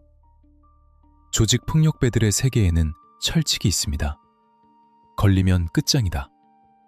특히 집행유예 기간 중인 그에게 폭행 치사 사건은 곧바로 교도소행 직행 열차를 의미했습니다. 더구나 그는 보호관찰 대상자였습니다. 경찰이 출동하는 순간 그의 불법 영업, 코로나 방역수칙 위반 및 무허가 주립 판매과 과거의 전력들이 고구마 줄기처럼 엮여나올 것이 뻔했습니다. 그렇기에 그는 신고라는 선택지를 아예 머릿속에서 지워버렸습니다. 대신 그가 평생 학습해온 방식, 즉 흔적을 지우고 묻어버리는 방식을 택한 것입니다. 프로파일러들은 허민우의 심리 상태를 반사회적 인격장애 성향이 높은 범죄형으로 분석했습니다. 그는 타인의 고통에 공감하지 못했습니다. 그에게 피해자 A씨는 존엄한 인간이 아니라 자신의 앞길을 막는 성가신 장애물이자 빨리 치워야 할 쓰레기에 불과했습니다. 시신을 훼손할 때 무슨 생각을 했습니까? 라는 질문에 그가 보인 반응은 소름 끼칠 정도로 건조했습니다. 빨리 끝내고 쉬고 싶었습니다. 냄새가 날까봐 걱정됐고요. 허민우가 운영하던 노래주점은 사실상 그의 아지트나 다름없었습니다. 겉으로는 평범한 간판을 달고 있었지만 심야 시간이 되면 문을 걸어 잠그고 단골 손님들만 받아 불법 영업을 했습니다. 그 밀실 안에서 그는 왕이었습니다. 누구의 간섭도 받지 않는 지하 벙커. 그곳에서 손님이 자신에게 대들었다는 사실은 조폭 출신인 그의 자존심을 건드린 역린이었을 것입니다. 감히 나를 무시해? 내가 누군지 알아? 술에 취한 A씨가 뱉은 몇 마디 욕설은 허민우 내면의 폭력 버튼을 누르는 기폭제가 되었습니다. 그는 순간적으로 노래방 사장의 가면을 벗어던지고 과거 뒷골목에서 주먹을 휘두르던 부평식구파 조직원으로 돌변했습니다. 경찰 조사가 깊어질수록 드러나는 사실들은 더욱 절망적이었습니다. 그는 범행 이후에도 너무나 태연했습니다. 시신을 유기하고 돌아온 다음 날, 그는 아무 일도 없었다는 듯이 여자친구와 데이트를 즐겼고 SNS에 일상적인 글을 올리기도 했습니다. 심지어 범행 현장인 그 노래주점에서 또 다른 손님을 받을 준비까지 하고 있었습니다. 이 이중적인 모습, 낮에는 친절한 이웃, 밤에는 잔혹한 도살자. 인천 시민들은 경악했습니다. 내 가족이, 내 친구가 무심코 들어간 노래방의 주인이 언제든 흉기를 들 수 있는 전직 조폭이었다니. 치안 시스템에 대한 불신과 공포가 확산되었습니다. 우범자가 저렇게 버젓이 사람들 틈에 섞여 살아도 되는 것인가? 라는 비판이 쏟아졌습니다. 허민우의 신상 공개는 단순히 범인의 얼굴을 알리는 것을 넘어 우리 사회의 관리 사각지대를 폭로하는 계기가 되었습니다. 집행유예 기간 중인 조직폭력배가 어떻게 유흥업소를 운영할 수 있었는지, 그 관리는 왜 이토록 허술했는지에 대한 질문들이 쏟아졌습니다. 이제 모든 퍼즐 조각은 맞춰졌습니다. 살인의 증거, 시신, 칼마산 유기, 그리고 범인의 동기와 배경, 재판장으로 가기 위한 준비는 끝났습니다. 하지만 검찰과 경찰은 여기서 멈추지 않았습니다. 그들은 허민우가 법정에서 우발적이었다, 죽일 의도는 없었다며 형량을 줄이려 할 것을 예상했습니다. 그래서 그날 밤 지하 밀실에서 벌어진 진짜 사건을 1분 1초 단위로 재구성하기 시작했습니다.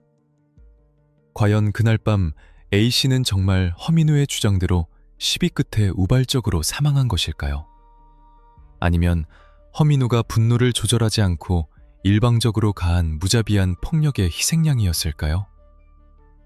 법의학자들의 부검 결과는 허민우의 한두 대 때렸는데 쓰러졌다는 진술을 정면으로 반박하고 있었습니다. A씨의 뼈와 근육에 남겨진 처참한 기록들. 그것은 단순한 싸움이 아니었습니다. 일방적인 사냥이었습니다. 죽은 자는 말이 없다고 합니다.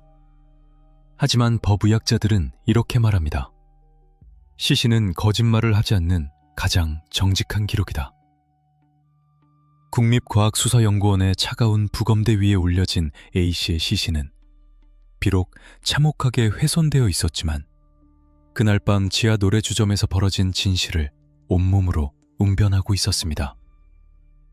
허민우는 줄곧 말다툼 끝에 홧김에 한두 대 때렸는데 쓰러져서 죽었다며 폭행치사, 즉 살인의 고의가 없었음을 주장해왔습니다. 하지만 부검 결과서는 그의 비겁한 변명을 정면으로 반박하고 있었습니다. 부검의가 찾아낸 뼈에 새겨진 그날의 공포, 그리고 경찰이 재구성한 이 시간의 지옥도. 과연 그날 밤은 사고였을까요? 아니면 처형이었을까요? 사건의 본질을 꿰뚫어 보고 싶다면 지금 바로 구독을 눌러주세요. 수사팀은 확보된 모든 증거와 진술, 그리고 법의학적 소견을 종합하여 2021년 4월 22일 새벽 2시의 상황을 1분 1초 단위로 재구성했습니다. 이것은 단순한 상상이 아닌 팩트에 기반한 시뮬레이션이었습니다. 새벽 2시 12분. 친구를 먼저 보낸 A씨는 이미 만취 상태였습니다. 그는 다시 노래주점으로 내려갔습니다. 당시 노래주점은 코로나19 방역 수칙에 따라 영업이 금지된 시간대였습니다. 즉, 불법 몰래 영업을 하고 있었던 것입니다. A씨는 추가로 술을 주문했고 도우미를 불렀습니다. 사건의 발단은 아주 사소했습니다. 술값과 서비스 시간 문제였습니다. 취기에 오른 A씨는 허민우에게 불만을 제기했습니다. 술값이 왜 이렇게 비싸? 서비스도 엉망이면서. 여기까지는 유흥가에서 흔히 일어날 수 있는 실랑이였습니다. 하지만 말싸움이 격해지면서 A씨는 허민우가 가장 두려워하는 버튼을 누르고 말았습니다. 너네 이거 불법 영업이지? 지금 당장 112에 신고할 거야. 다 같이 죽자고. A씨가 휴대전화를 꺼내들며 경찰에 신고하려는 제스처를 취했습니다. 이 순간 허민우의 머릿속에서는 이성의 퓨즈가 끊어지고 생존 본능이라는 사이렌이 울렸습니다. 앞서 말씀드렸듯 그는 집행유예 기간 중인 조직폭력배였습니다. 경찰이 출동하는 순간 불법 영업은 물론이고 보호관찰 위반 사실까지 드러나면 그는 즉시 감옥으로 가야 했습니다. 그에게 112 신고라는 말은 곧 인생의 파멸을 의미했습니다. 허민우의 눈빛이 변했습니다. 자영업자의 가면이 벗겨지고 과거 뒷골목을 지배하던 폭력배의 야수성이 깨어났습니다. 신고? 해볼 테면 해봐. 허민우는 A씨의 뺨을 강하게 내리쳤습니다. 이것은 제압을 위한 폭력이 아니었습니다. 분노의 폭발이었습니다. A씨가 휘청거리며 바닥에 쓰러졌습니다. 일반적인 사람이라면 여기서 멈췄을 것입니다. 상대가 쓰러졌고 위협이 제거되었기 때문입니다. 하지만 허민우는 멈추지 않았습니다. 부검 결과 A씨의 얼굴과 흉부에서는 다발성 골절이 발견되었습니다. 팍뼈가 부서지고 갈비뼈가 부러져 있었습니다. 이것은 한두 대 때렸다는 허민우의 진술과 전혀 맞지 않았습니다. 쓰러진 사람을 향해 무자비한 마운트 공격, 상대방 위에 올라타서 가격하는 행위이나 발로 짓밟는 스탬핑이 있었음을 시사하는 흔적들이었습니다. 그것은 싸움이 아니라 일방적인 사냥이었습니다. 저항조차 못하는 만취한 손님을 상대로 건장한 체격의 조폭 출신 사장이 무차별적인 타격을 가한 것입니다. 지하 노래방의 두꺼운 방음벽은 A씨의 비명소리를 완벽하게 차단했습니다. 쿵, 쿵, 쿵. 둔탁한 타격음만이 반주 기계가 꺼진 적막한 실내를 채웠을 것입니다.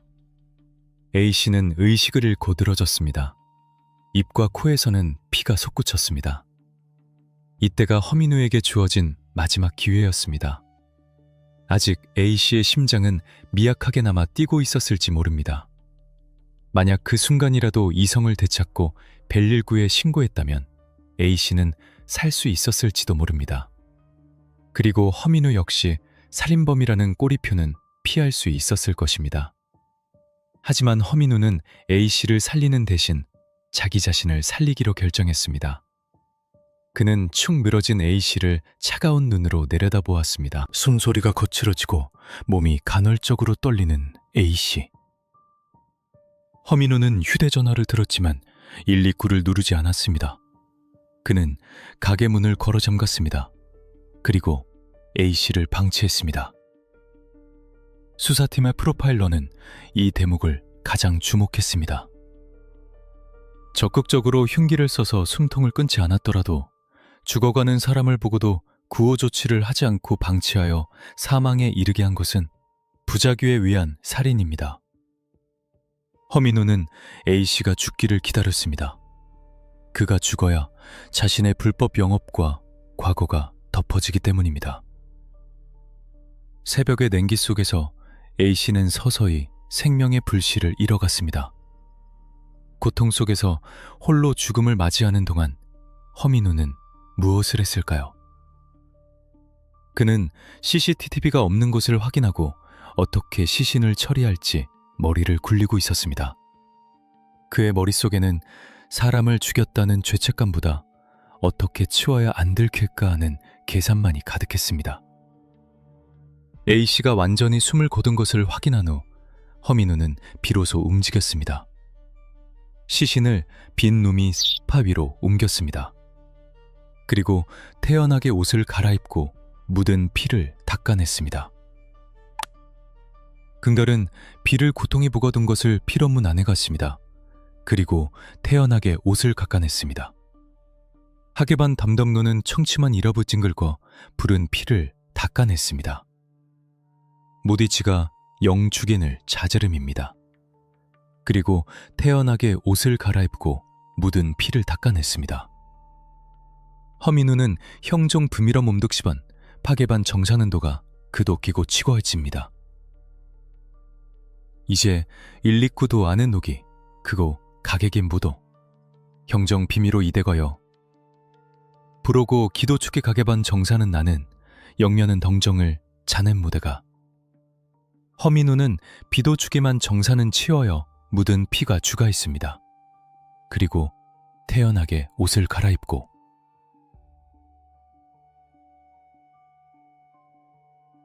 허민우는 숨어져고 덮졌더 죽은 아들 구도만이다. 허민우는 비도축에만 정사는 들어 그리고 죽어야칩니다. 무리부 묻은 피지러 일어갖고 하는 박에만 자들읍니다. 허민우는 비도축에만 정사는 들어 묻은 피를 닦아냈습니다. 내를 비도축에만 첨정 안 둔 사문들어 보덧타가 주가내고 박어만이다. 그림은 비도 부동봉에 설부는 부덩 없고 모든 피들 닦아냈습니다. 그는 미도짐 장워받는 강저 애섯입니다. 비도 풋보 그더지기란 간입니다.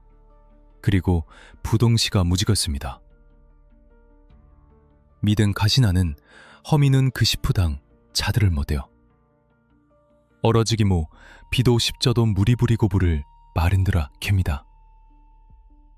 어머미는 비도 오토피셜과 아는 드릇거리무다 마집이다 방지하는 중이점이다. 허민우는 비도 주기만 정사는 들어 묻은 피를 닦아냈습니다. 그는 비도 부덕쿠불 피를 닦아냈습니다. 하민우는 비도 부돈 보거들 방지였습니다. 그는 비도 부돈 봄을 피를 닦아냈습니다. 그리고 그정 축임이었습니다. 늘은 허민은 종명 10인 등 들어 자들을 못해요. 구민은 비도 푸던 보고 피들 닦아냈습니다. 그리고 비도 십저덤 중운을 보고들 방지합니다. 범인은 비도 푸던 보고 피도 닦아냈습니다. 그는 비도 푸던 보고 피도 닦아냈습니다. 그리고 그럼 피었고 그리자옵니다. 허민우는 정정부구가 둘이었습니다. 그는 비도 피조 움직였습니다. 거민우는 비도 심영 십저들 박배영은 그리고 비전 시감이 있습니다. 허민우는 비도 시편은 풀어쿠 모돈 들어 빌어 자들을 머대어 파민우는 비도 풀엄 보고 피도 닦아냈습니다. 그리고 비도 축의 전정을과 정사는 들어 허민우는 비도 풀엄복을 축에만 기다리 고봉합니다. 그림과 추가는 당정입니다. 믿은 가딩한 핸다게요. 그대언 그도고 보더치만 추가 많은 그르고 군눈이다. 것은 파노라의 소파 위로 옮겼습니다. 허민우는 무엇을 했을까요? 그는 CCTV가 없는 곳을 확인한 후 허민우는 방치를 처리했습니다. 묻은 피를 닦아냈습니다. 그날 아침 날이 밝자 그는 아무 일도 없었다는 듯 마트에서 장을 보고 일상생활을 했습니다. 지하 밀실에 시신을 숨겨둔 채 말입니다. 재현된 그날의 진실은 명확했습니다. 우발적 사고? 아니요. 그것은 자신의 안위를 위해 타인의 생명을 철저히 짓밟은 미필적 고의에 의한 살인이었습니다. 그는 폭력을 멈출 기회가 있었고 살릴 기회가 있었지만 그 모든 순간마다 악을 선택했습니다. 검찰은 이 점을 파고들었습니다. 단순히 때려서 죽은 것이 아니라 사망할 가능성을 충분히 인지하고도 무자비하게 폭행하고 유기했다는 점. 그리고 범행 후 증거를 인멸하기 위해 시신을 훼손한 엽기적인 행각까지. 허민우는 법정에서 죽일 의도는 없었다고 끝까지 항변했습니다. 폭행은 인정하지만 살인은 아니라는 논리였습니다. 형량을 줄이기 위한 마지막 발버둥이었습니다. 하지만 법의학적 증거는 너무나 강력했습니다. A씨의 훼손된 시신 조각 하나하나가 허민우의 잔혹성을 증명하는 증인이 되어주었습니다. 이제 법의 심판대 위에 오른 허민우. 판사는 과연 그의 우발적이라는 주장을 받아들였을까요? 아니면 그 잔혹한 본성을 꿰뚫어보고 엄중한 심판을 내렸을까요? 재판 과정에서 유족들은 피눈물을 흘리며 호소했습니다. 내 아들을 2번 죽인 살인마입니다. 시신을 그렇게 만들고도 반성이라뇨. 제발 사회에서 영원히 격리해주세요. 계절이 바뀌어 2021년의 여름이 시작될 무렵 인천지방법원의 공기는 어느 때보다 무겁고 차가웠습니다. 수많은 카메라와 취재진이 법원 입구에 진을 치고 있었고 방청석은 일찌감치 만석이 되었습니다. 사람들의 시선은 단 한 곳, 피고인석에 앉아있는 허민우에게 쏠려 있었습니다. 수의를 입고 고개를 숙인 그의 모습은 그날 밤 노래주점에서 보여주었던 야수 같은 폭력성과는 거리가 멀어 보였습니다. 그는 다시금 연약한 인간의 가면을 쓰고 법의 심판대 위에 섰습니다. 잔혹한 범죄 끝에 마주한 법정. 과연 사법부는 허민우의 우발적 사고 주장을 받아들였을까요? 정의가 내려지는 그 긴박한 순간을 함께하고 싶다면 구독과 좋아요를 눌러주십시오. 재판의 핵심 쟁점은 명확했습니다. 검찰은 허민우에게 살인죄를 적용했습니다. 반면 허민우 측 변호인은 상해치사를 주장했습니다. 이 두 단어의 차이는 엄청납니다. 상해치사는 죽일 의도는 없었으나 때리다 보니 죽었다는 뜻으로 살인죄보다 형량이 훨씬 가볍습니다. 허민우는 법정에서도 일관되게 억울함을 호소했습니다. 존경하는 재판장님, 정말 죽일 생각은 없었습니다. 홧김에 주먹을 휘둘렀는데 정신을 차려보니 숨을 쉬지 않았습니다. 무서워서 신고를 못했을 뿐입니다. 그는 수십 통의 반성문을 재판부에 제출했습니다. 매일 밤 악몽을 꿉니다. 유족들에게 죽을 죄를 지었습니다. 평생 속죄하며 살겠습니다. 종이 위에 적힌 글자들은 참회로 가득 차 있었습니다. 겉으로 보기에 그는 진심으로 반성하는 듯했습니다. 하지만 검찰은 차가운 이성으로 그의 거짓 반성을 해부했습니다. 검사는 스크린에 사건 당일의 CCTV 영상과 마트 영수증, 그리고 훼손된 시신의 사진을 띄웠습니다. 피고인은 우발적이었다고 주장합니다. 하지만 우발적으로 사람을 죽인 사람이 다음 날 마트에서 락스와 청테이프를 고르며 가격을 비교합니까? 시신을 훼손하기 위해 화장실에서 물을 틀어 소음을 차단하는 치밀함은 또 어떻게 설명할 겁니까? 검찰의 논리는 날카로웠습니다. 피고인은 피해자가 쓰러져 고통스러워할 때 구호 조치를 취하는 대신 가게 문을 잠갔습니다. 이것은 피해자가 살아나는 것을 원치 않았다는, 즉 사망을 용인했다는 미필적 고의가 있었음을 명백히 보여줍니다. 또한 시신을 훼손한 방식은 인간으로서 최소한의 존엄성마저 짓밟은 행위입니다. 이는 자신의 죄를 덮기 위해 피해자를 2번 살해한 것과 다름없습니다. 검찰은 허민우에게 징역 30년과 전자발찌 부착 명령을 구형했습니다. 법정 한쪽에서는 유족들의 오열이 터져나왔습니다. 피해자 A씨의 아버지는 떨리는 목소리로 증언대에 섰습니다. 내 아들은 차가운 산속에 갈갈이 찢겨버려졌습니다. 장례를 치르려고 해도 온전한 몸이 없어서 염습조차 제대로 못했습니다. 그런데 저 살인마는 지금 감형을 받겠다고 반성문을 쓰고 있습니다. 저게 진짜 반성입니까? 제발 저 악마를 사회에서 영원히 격리해 주십시오. 법정 안의 모든 사람들이 숙연해졌습니다. 허민우가 훼손한 것은 단순히 육체가 아니라 남겨진 가족들의 영혼이었습니다. 그리고 마침내 선고 공판의 날이 밝았습니다. 재판장은 판결문을 읽어내려가기 시작했습니다. 그 목소리는 건조했지만 단호했습니다. 피고인은 과거 폭력 조직 활동을 하며 다수의 폭력 전과가 있음에도 불구하고 집행유예 기간 중에 자숙하지 않고 범행을 저질렀다. 재판부는 허민우의 우발적 주장을 받아들이지 않았습니다. 피해자가 술값 시비를 걸었다는 사소한 이유로 무차별 폭행을 가하고 의식을 잃은 피해자를 방치하여 사망에 이르게 했다. 나아가 범행을 은폐하기 위해 시신을 잔혹하게 훼손하고 유기한 점은 죄질이 극히 불량하다.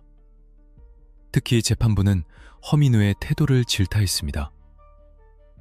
피고인은 범행 후에도 태연하게 노래주점을 운영하려 했고 시신을 유기하고 돌아온 뒤 여자친구와 여행을 즐기는 등 일반인의 상식으로는 도저히 이해할 수 없는 대담함과 뻔뻔함을 보였다. 제출한 반성문 역시 진정한 참회라기보다는 형량을 줄이기 위한 수단으로 보인다. 이에 피고인 허민우에게 징역 30년을 선고한다. 또한 10년간의 위치 추적 전자장치, 전자발찌, 부착을 명령한다. 30년. 한국 법원에서 유기징역으로 내릴 수 있는 형량 중에서는 매우 무거운 편에 속하는 중형이었습니다. 무기징역을 제외하고는 사실상 최고 수준의 형량입니다. 재판부는 그가 사회에 복귀했을 때의 위험성까지 고려하여 전자발찌 부착까지 명령했습니다. 판결이 내려지는 순간 허민우는 고개를 떨구었습니다. 그의 표정은 알 수 없었습니다. 안도였을까요? 아니면 예상보다 무거운 형량에 대한 실망이었을까요? 하지만 분명한 것은 그가 꿈꾸었던 완벽한 범죄는 실패했고 그는 이제 30년이라는 긴 세월을 차가운 복방에서 보내야 한다는 사실이었습니다. 그는 60대 노인이 되어서야 세상의 빛을 볼 수 있을 것입니다. 방청석의 유족들은 서로를 부둥켜 안고 눈물을 흘렸습니다. 하지만 그것은 승리의 눈물이 아니었습니다. 30년을 살아도 100년을 살아도 내 아들은 돌아오지 않습니다. 범인은 잡혔고 죗값을 치르게 되었지만 피해자가 겪었던 공포와 가족들이 안고 가야 할 슬픔은 그 어떤 판결로도 보상받을 수 없었습니다. 허민우는 이후 항소했습니다. 형량이 너무 무거워서 부당하다는 이유였습니다. 끝까지 자신의 안위만을 생각하는 이기적인 모습이었습니다. 그러나 2심 재판부 역시 그의 항소를 기각했습니다. 원심의 형량이 무겁다고 볼 수 없다. 피고인의 범행 수법과 결과를 고려할 때 엄중한 처벌이 불가피하다. 결국 대법원까지 가지 않고 형은 확정되었습니다. 이 판결은 우리 사회에 중요한 메시지를 던졌습니다. 첫째, 주치 폭력과 홧김 범죄에 대해 법원이 더 이상 관용을 베풀지 않는다는 점. 둘째, 시신 훼손 및 유기와 같은 사법방해 행위는 살인 그 자체만큼이나 엄중하게 다뤄진다는 점. 그리고 마지막으로 관리 사각지대에 놓인 우범자들에 대한 사회적 감시가 얼마나 중요한지 일깨워 주었습니다. 재판이 끝나고 법원을 나서는 형사들의 뒷모습은 쓸쓸해 보였습니다. 범인을 잡았다는 성취감보다는 조금만 더 빨리 실종 신고를 접수했다면 혹은 그날 밤 누군가 노래주점의 비명소리를 들었다면 어땠을까 하는 아쉬움이 남았기 때문일 것입니다. 이제 노래주점의 간판은 내려졌습니다. 하지만 그 지하 공간에 스며든 비극의 냄새는 쉽게 가시지 않을 것입니다. 사건은 종결되었지만 우리는 이 사건을 기억해야 합니다. 인천 노래주점 살인사건, 일명 허민우 사건은 징역 30년이라는 중형 선고로 법적인 마침표를 찍었습니다. 하지만 사건 기록을 덮고 난 뒤에도 우리의 마음속에는 쉽게 가라앉지 않는 서늘한 침전물이 남습니다. 그것은 단지 범행의 잔혹성 때문만은 아닙니다. 우리네 평범한 일상 바로 곁에 우리가 전혀 예상치 못한 검은 구멍이 입을 벌리고 있었다는 공포 때문일 것입니다. 오늘의 마지막 이야기는 범인이 떠난 자리에 남겨진 질문들, 그리고 우리가 이 비극에서 반드시 기억해야 할 교훈에 대한 것입니다. 사건은 끝났지만 이야기는 끝나지 않았습니다. 어둠 속에 숨겨진 진실을 끝까지 마주할 준비가 되셨다면 구독과 좋아요로 함께해 주십시오. 이 사건을 복귀하면서 가장 소름돋는 지점은 범행의 동기입니다. 거창한 원한이나 치정, 금전 관계가 아니었습니다. 술값 시비, 서비스 시간 문제, 그리고 신고하겠다는 말 한마디. 누구나 술자리에서 겪을 수 있는 사소한 말다툼이었습니다. 보통 사람들에게는 다음날 아침 내가 어제 좀 과했네, 미안하다 라는 사과 한마디로 끝날 해프닝이었습니다. 하지만 그 사소한 불씨가 허민우라는 임화물질을 만났을 때 그것은 돌이킬 수 없는 폭발로 이어졌습니다. 이것은 우리에게 중요한 경고를 던집니다. 타인의 분노의 임계점은 겉모습만 봐서는 알 수 없다는 것입니다. 평범해 보이는 노래방 사정의 가면귀에 언제 터질지 모르는 폭력적인 과거와 억눌린 공격성이 숨어 있을 수 있습니다. 피해자 A씨는 그날 밤 자신이 그런 비극의 주인공이 될 것이라고는 상상조차 하지 못했을 것입니다. 그는 그저 친구와 즐겁게 술 한잔하고 싶었던 누군가의 평범한 아들이자 친구였습니다. 또한 이 사건은 우리 사회의 관리 사각지대를 적나라하게 보여주었습니다. 허민우는 폭력조직 부평19파 출신으로 집행유예 기간 중인 보호관찰 대상자였습니다. 법적으로 그는 근신하며 지내야 했고 불법적인 영업을 해서는 안 되는 신분이었습니다. 그러나 그는 버젓이 번화가 한복판에서 노래주점을 운영했고 심야 불법 영업을 일삼았습니다. 시스템은 그를 감시하지 못했습니다. 그가 주방에서 칼을 잡고 카운터에서 손님을 맞이하는 동안 아무도 그가 위험한 시한폭탄이라는 사실을 인지하지 못했습니다. 이 사건 이후 우범자에 대한 관리가 너무 허술하다, 전과자가 운영하는 업소에 대한 최소한의 안전장치가 필요하다는 목소리가 높아진 이유입니다. 우리는 우리가 들어가는 가게의 주인이 누구인지, 밤늦게 타는 택시의 기사가 어떤 사람인지 알 길이 없습니다. 그 불확실성이야말로 현대 사회가 안고 있는 가장 큰 불안 요소일지 모릅니다. 그럼에도 불구하고 이 어두운 사건 속에서 우리는 희망의 빛을 발견할 수 있습니다. 바로 진실을 향해 집요하게 파고들었던 수사팀의 헌신입니다. 만약 경찰이 이 사건을 단순히 성인 남성의 가출로 치부했다면 어떻게 되었을까요? 초기 대응이 늦어지고 CCTV 분석을 게을리했다면, 혹은 허민우의 뒷문으로 나갔다는 그럴듯한 거짓말에 속아 넘어갔다면, 아마 A씨는 영원히 실종자 명단에 남아 차가운 산속에서 돌아오지 못했을 것입니다. 가족들은 평생 아들이 어디에 있는지조차 모른 채 가슴을 치며 살았을 것입니다. 인천 중부경찰서 형사들은 직감을 과학으로 증명해냈습니다. 락스 냄새가 진동하는 깨끗한 현장에서 유화감을 느낀 형사의 촉, 수백 시간의 CCTV 영상 속에서 단 1초의 모순을 찾아낸 분석관의 눈, 그리고 눈에 보이지 않는 핏자국을 찾아내 범인의 가면을 벗겨낸 과학수사대 KCSI의 기술. 이 삼박자가 맞아떨어졌기에 완전 범죄를 꿈꾸었던 허민호의 계획은 산산조각 날 수 있었습니다. 죽은 자는 말이 없다고 하지만 형사들은 죽은 자가 남긴 아주 미세한 속삭임까지도 놓치지 않고 들어주었습니다. 그것이 바로 수사의 힘이자 공권력의 존재 이유입니다. 이제 사건은 종결되었습니다. 인천의 그 노래주점은 문을 닫았고 사람들의 기억 속에서도 서서히 잊혀가고 있습니다. 거리의 네온사인은 다시 화려하게 켜졌고 사람들은 여전히 밤거리를 오갑니다. 하지만 우리는 기억해야 합니다. 술에 취한 밤, 낯선 공간, 닫힌 문 뒤에서 우리는 언제나 약자가 될 수 있음을, 그리고 범죄는 특별한 사람에게만 일어나는 것이 아니라 가장 평범한 순간에 가장 끔찍한 얼굴로 찾아올 수 있음을. A씨의 명복을 빕니다.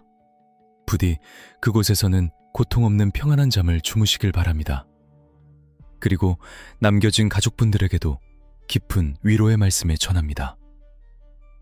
30년이라는 형량이 가족들의 찢어진 마음을 다 기울 수는 없겠지만 적어도 진실이 밝혀졌다는 사실이 작은 위안이 되기를 바랍니다. 오늘의 사건 파일, 인편은 여기까지입니다. 세상에는 아직 묻혀있는 진실들이 너무나 많습니다. 누군가는 잊으려 하고 누군가는 덮으려 하지만 저는 끝까지 파헤쳐서 여러분께 들려드리겠습니다. 다음 시간에는 더욱 충격적이고 미스터리한 사건으로 찾아오겠습니다. 이 사건에 대한 여러분의 생각, 그리고 듣고 싶은 다른 사건이 있다면 댓글로 남겨주세요. 진실을 향한 추적은 계속됩니다. 지금까지 시청해주셔서 감사합니다.